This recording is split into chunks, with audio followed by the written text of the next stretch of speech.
रखबें मिठा दो अपना हस्ती को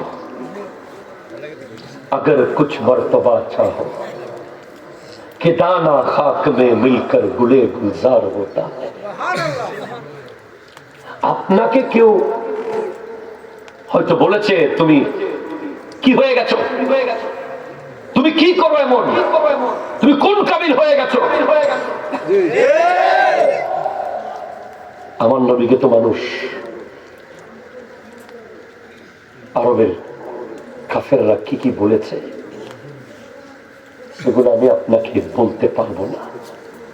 নবীজির সামনে সব শব্দ আমি ইউজ করতে পারবো না, কিন্তু আমার নবী তাদের জন্য দোয়া করেছেন,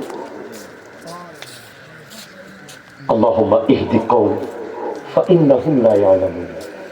আল্লাহ তুমি আমার কওমকে হেদায়েত করো। যাদের দিলে অহংকার আছে তারা প্রতিদিন মানুষের অন্তর ভাঙে। মনে রাখবেন জারহুল কালাম আসাদ্দুম মিন জারহিস সিহার। কথার আঘাত তীরের আঘাতের চেয়ে অনেক বেশি কঠিন। আপনি তীর মেরে যদি সিনা ছেদা করে দেন, এটা ওষুধ দিয়ে হয়তো ঠিক করে ফেলা যাবে, আর মনে থাকবে না, একদিন শুকিয়ে যাবে এই কাটা। কিন্তু কাউকে কথা দিয়ে যদি আপনি আঘাত দেন, কোনদিন সে সেটা ভুলবে না।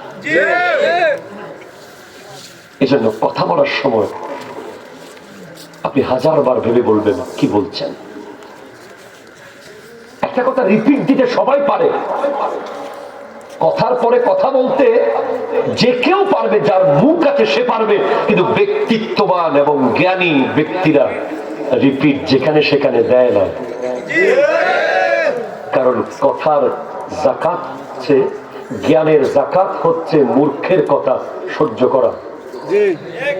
কথা বলেন ঠিক কিনা? জ্ঞানের যাকাত কি? মূর্খের কথা সহ্য করা হচ্ছে জ্ঞানের যাকাত।